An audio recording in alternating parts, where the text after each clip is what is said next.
ఇందాకే మన యశ్ గారి టాక్సిక్ నుంచి అయితే మన యశ్ గారి బర్త్డే సందర్భంగా ఒక టీజర్ అయితే రిలీజ్ జరిగింది. టీజర్ అయితే అద్దరిపోయింది భయ్య. మన యశ్ గారి క్యారెక్టర్ వచ్చేసి రాయా, ఇంట్రొడ్యూసింగ్ రాయా అని చెప్పి టీజర్ వదిలారు. టీజర్ అయితే కే ర్యాంప్ ఉంది భయ్య. యశ్ గారి లుక్స్ అయితే అబ్బా అబ్బా అబ్బా మత్తిపోతుంది థియేటర్లో. అబ్బా బాగుంది, ఒక గ్రాండ్ ఎక్స్పీరియన్స్ ఉంటుంది, అర్థమైపోతుంది.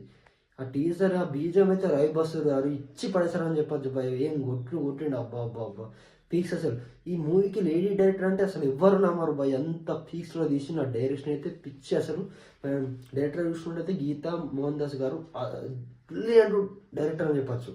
ఇందులో మన యశ్ గారు కూడా చాలా పాత్రనే వహించారు భయ్. ఎందుకంటే కొన్ని డైలాగ్స్ కూడా యశ్ గారు రాయడం జరిగింది. యశ్ గారు కూడా మన డైలాగ్స్ రాయడం జరిగింది. ఆల్రెడీ రాశారు, మన కేజీఎఫ్లో తీసుకున్నట్టు కూడా డైలాగ్స్ రాశారు. అద్దరిపోయాయని చెప్పచ్చు డైలాగ్స్ కూడా. ఆ బీజిఎం అయితే మన యశ్ గారు ఇంట్రొడక్షన్ వచ్చినప్పుడు బీజిఎం పడుతుంది భయ. రవి బాసు రాట్స వేపాలు పిచ్చి కొట్టు నిజంగా. టీజర్ అయితే అద్దరిపోయింది. ఈ మూవీ వచ్చేసి జనవరి 19/3/2026 మార్చ్ 19 అయితే థియేటర్లో రాబోతుంది. దురన్నట్టు అయితే పోస్ట్ పోన్ చేసుకొని తప్పదు భయ. నిజంగా ఈ మూవీ వస్తే బాక్స్ ఆఫీస్ షేక్ అయిపోతున్నాడు మా యశ్ గారు అయితే. 4 years తర్వాత వస్తున్నాడు. చాలా ఆకలి అర్థమైపోతుంది.